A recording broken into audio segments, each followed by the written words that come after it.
Drunter am Naschmarkt auf der Wieden, da geht ein Stutzer promenieren.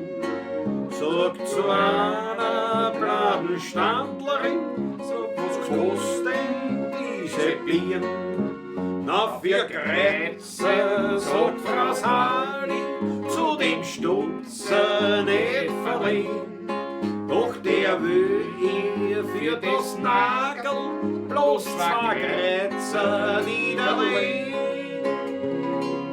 Bums der Otto, der Rufe, und Frau Sali sagt zu ihm, auf der Lahmgruabn und auf der Wieden, dulli, dulli, dulli, dulli, dulli, dulli, sind die Birnen heut sehr verschieden.